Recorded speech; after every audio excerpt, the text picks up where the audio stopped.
Hello.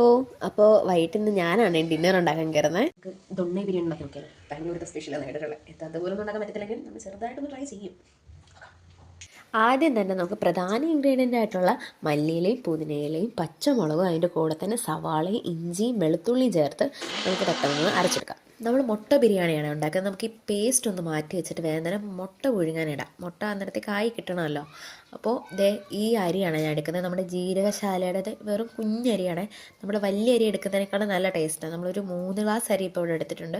അത് നമുക്കൊന്ന് soak ചെയ്ത് വെക്കാം. അപ്പോഴത്തേക്ക് നമ്മുടെ മുട്ടയൊക്കെ ഇവിടെ തിളച്ചു. ഈ പാത്രത്തിലാണ് ബിരിയാണി ഉണ്ടാക്കുന്നത്. അതിന് നമ്മൾ വെളിച്ചെണ്ണയും അതുപോലെ തന്നെ നെയ്യ് ഒഴിക്കണം. നെയ്യ് ഒഴിക്കുന്ന എൻ്റെ വീഡിയോ എൻ്റെ നിന്ന് പോയി. അതിലേക്ക് നമ്മൾ ഓൾ സ്പൈസസ് എല്ലാം ആഡ് ചെയ്ത് അതിനകത്തോട്ട് പിന്നെ നമുക്ക് സവാള ചേർത്ത് കൊടുക്കാം. സവാള ഇട്ട് കഴിഞ്ഞിട്ട് അതൊന്ന് നന്നായിട്ട് വഴണ്ട് വരാൻ വേണ്ടിയിട്ട് നമ്മൾ അതിനകത്തോട്ട് കുറച്ച് ഉപ്പിട്ട് കൊടുക്കണം. അത് കഴിഞ്ഞ് കുറച്ച് തക്കാളി ആഡ് ചെയ്ത് കൊടുത്തതിന് ശേഷം നമ്മൾ ആ പേസ്റ്റ് ഉണ്ടല്ലോ, അരച്ച് വെച്ചിരുന്ന പേസ്റ്റ് അതിനകത്തോട്ട് ചേർത്ത് കഴിഞ്ഞിട്ട് നമുക്ക് കുറച്ച് തൈര് ഒഴിക്കാം. അതിനകത്തോട്ട് പിന്നെ മഞ്ഞൾപ്പൊടിയും മുളക് പൊടിയും മല്ലിപ്പൊടിയും അതോടൊപ്പം കുറച്ച് ചിക്കൻ മസാലയോട് ആഡ് ചെയ്യുന്നത് നല്ലതാണ്. അത് കഴിഞ്ഞ് അരി അതിട്ട് ജസ്റ്റ് ഒന്ന് റോസ്റ്റ് ചെയ്യണം ആ അരി ഒന്ന്. അതിലേക്ക് പിന്നെ വെള്ളമാണ് ഒഴിക്കുന്നത്. നമ്മൾ 3 ഗ്ലാസ് അരിക്ക് 6 ഗ്ലാസ് വെള്ളമാണ് ഒഴിക്കേണ്ടത്. ഉപ്പും നാരങ്ങയും പിഴിഞ്ഞു. അത് കഴിഞ്ഞ് ഞാൻ ഇതിനകത്തോട്ട് അടുത്ത ചേർക്കാൻ പോകുന്ന സാധനം എന്ന് പറഞ്ഞാൽ പാലാണേ.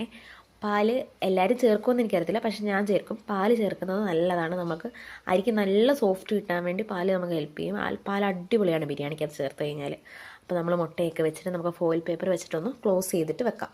എന്നിട്ടൊന്ന് വെയിറ്റ് ചെയ്യാം. അങ്ങനെ നമ്മുടെ ബിരിയാണി ഇവിടെ റെഡി ആയിട്ടുണ്ട്. ദൊണ്ണ ബിരിയാണി ആയോ എന്ന് ചോദിച്ചു കഴിഞ്ഞാൽ എനിക്കറിയില്ല, ഞാൻ ഇതുവരെ കഴിച്ചിട്ടില്ല. എന്തായാലും ഈ ബിരിയാണി സൂപ്പറായിട്ടുണ്ട്.